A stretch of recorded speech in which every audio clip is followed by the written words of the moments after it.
Hey guys, welcome back to my channel. So in today's video, I'm going to be showing you how to make the best bread recipe ever.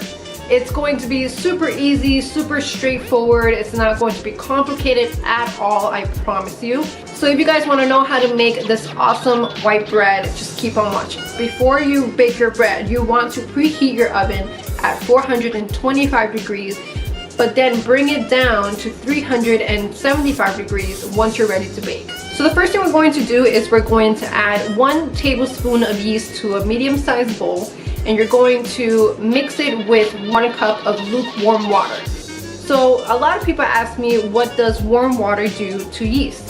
The warm water basically warms up the yeast to temperature so it can start the fermentation. So the next thing that you're going to do is you're going to add sugar. Now sugar is super important when you're making bread because what the sugar does, it's going to feed the yeast. It's also going to help to produce carbon dioxide. So next we're going to set that yeast aside for 5 minutes. Within those 5 minutes, you should see the yeast bubbling and getting almost creamy.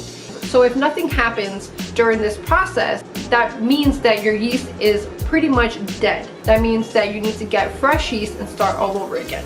So next thing we're going to do is we're going to add 1/3 cup of vegetable oil or canola oil, and we're also going to add 1 egg. So you're going to mix that all together really well. So the next thing we're going to do is we're going to add our flour. So we're going to be using bread flour for this recipe, and I'm going to use about 3 cups of flour. Now when adding your flour to your yeast mixture, you want to add a little bit at a time.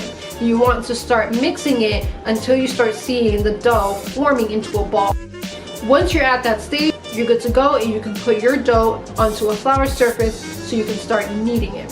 So you're going to start kneading your dough for about 5 to 8 minutes, just until it becomes nice and smooth, elastic and shiny. So once you're done kneading your dough for about 5 to 8 minutes, you're going to put your dough into a bowl that has been lightly coated with oil. Then you're going to cover your bowl with a damp cloth. You want to proof your dough for about 1.5 hours. It's super important that you're proofing your dough for a certain amount of time, because if you underproof it, you're going to start seeing a lot of things wrong with your bread. So the next thing we're going to do, once our dough has proofed for about 1.5 hours, we're going to remove our damp cloth and we're going to punch our dough right in the center so that we can release all the air from it. Then you're going to place your dough onto a flour surface. Then you're going to start pushing out all the air out of it. So you just want to use the tips of your fingers and you just want to press down to release all that air. Next you're going to fold each side. Then you're going to roll it up like a burrito.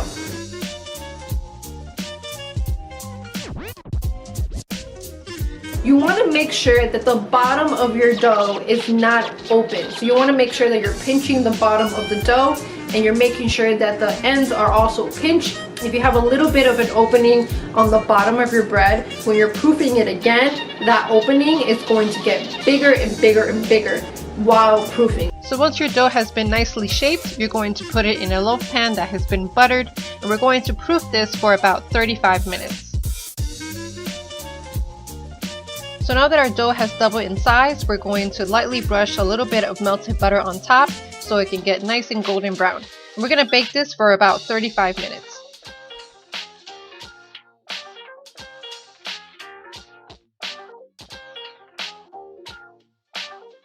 And a way to check if your bread is ready, you're going to start tapping the top of your bread, and if you hear that it's hollow, then it's done.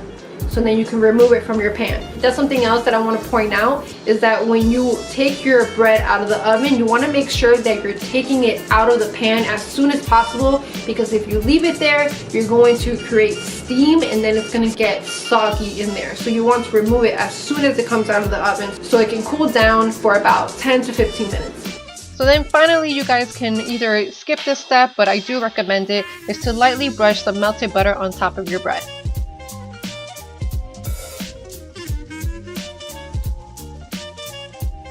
So that's how you make the best white bread ever.